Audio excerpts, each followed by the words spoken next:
Hello everyone, मैं Anita Thakur. Welcome to my YouTube channel. और आज हम लोग पढ़ने वाले हैं class 12th political science book A जो है उसका लास्ट टॉपिक, लास्ट चैप्टर 9 जो है ग्लोबलाइजेशन, उसका हम लोग लास्ट टॉपिक पढ़ने वाले हैं, जिसमें हम लोग पढ़ेंगे India and resistance to globalisation. ठीक है, तो यहाँ पर बताया गया है रेसिस्टेंस का मतलब क्या होता है? बाधा, अड़चन डालना, किसी के काम में खलन डालना। ठीक है, तो इंडिया की ग्लोबलाइजेशन जो हो रही थी उसमें किस तरह की अड़चनें पैदा हो रही हैं उसके बारे में हम लोग बात करेंगे आज।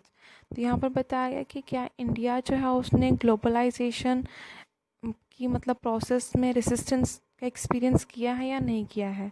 जैसा कि यहाँ पर बताया गया है कि कुछ सोशल मूवमेंट्स जो हैं वो बहुत इंपॉर्टेंट रोल प्ले करती हैं, जो लोगों को एक सेंस ऑफ वर्ल्ड में इंसर्ट कर सके, मतलब लोगों को ये पता करने में हेल्प करती है कि यहाँ पर बहुत सारे ऐसे वेज हैं जिनके अकॉर्डिंगली हम लोगों को ये पता चलता है कि ग्लोबलाइजेशन के रास्ते में कुछ रेसिस्टेंस जो हैं वो इंडिया को फेस करने पड़े। बहुत सारे ऐसे मैटर्स थे, बहुत सारे ऐसे इश्यूज़ को फेस करना पड़ा, जिसकी वजह से बहुत सारे ऐसे स्फेयर्स हैं, चाहे वो सोशल की बात करें, पॉलिटिकल, इकोनॉमिक स्फेयर्स हैं, जहाँ पर हम लोग को रेसिस्टेंस देखने को मिला।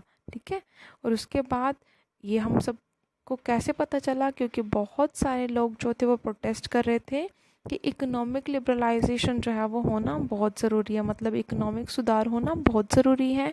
उसके लिए बहुत सारी पॉलिटिकल पार्टीज़ ने भी प्रोटेस्ट किया और साथ ही साथ कुछ फोरम्स ने भी प्रोटेस्ट किया, जैसे इंडियन सोशल फोरम ने भी प्रोटेस्ट किया। कुछ ट्रेड यूनियंस थी इंडस्ट्रियल वर्कफोर्स की, साथ ही साथ कुछ फॉर्मल इंटरेस्ट के रिप्रेजेंटिंग मेंबर्स थे जिन्होंने प्रोटेस्ट ऑर्गेनाइज किए और मल्टीनेशनल कॉरपोरेशन की एंट्री होने पर उसको रोक लगाने की बात करी कि उनके विरुद्ध उन्होंने प्रोटेस्ट की है कि इस तरह से नहीं होना चाहिए। और कुछ प्लांट्स को मतलब पेटेंट करने की बात करी गई, जैसे नीम जैसे प्लांट को अमेरिकन और यूरोपियन फर्म्स जो थे उन्होंने कहा, उसको अपोज करा कि हाँ ऐसा नहीं होना चाहिए, इसको मत लगाया जाए। और क्योंकि जबकि आपको पता है कि इसके मेडिसिनल इफ़ेक्ट्स होते हैं। और यहाँ पर बताया गया है कि ग्लोबलाइजेशन के रास्ते में बहुत सारी रेसिस्टेंस जो है वो क्रिएट करी जा रही हैं। कहीं ना कहीं ये सब कहाँ से क्रिएट हो रही हैं? पॉलिटिकल राइट्स की वजह से।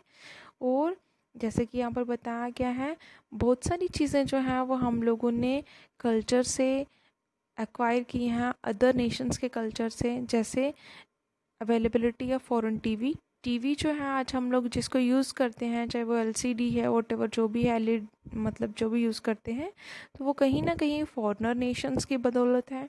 कुछ चैनल्स हैं जैसे केबल नेटवर्क्स हो गए, है ना, तो वो भी कहीं ना कहीं फॉरेनर्स की वजह से ही हैं।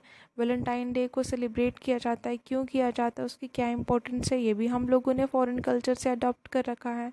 ड्रेसिंग सेंस जो है गर्ल्स की, चाहे वो स्टूडेंट्स हैं, कॉलेज के हैं या मतलब स्कूल्स के हैं, उनका जो ड्रेसिंग सेंस होगा वो भी कहीं ना कहीं दूसरे नेशन की बदौलत है। सो हम लोग ये बोल सकते हैं कि ग्लोबलाइजेशन है हमारा चेंज पैटर्न तो चेंज करा ही करा है, हमारा माइंड सेटअप जो है वो भी उन्होंने ऑलरेडी चेंज कर रखा है। तो इट्स इनफ फॉर टुडे। तो आज आप लोगों की बुक ए जो है वो कंप्लीट हो चुकी है। टुडे हम लोग न्यू बुक के साथ नेक्स्ट लेक्चर में मिलेंगे। तब तक के लिए गॉड ब्लेस यू।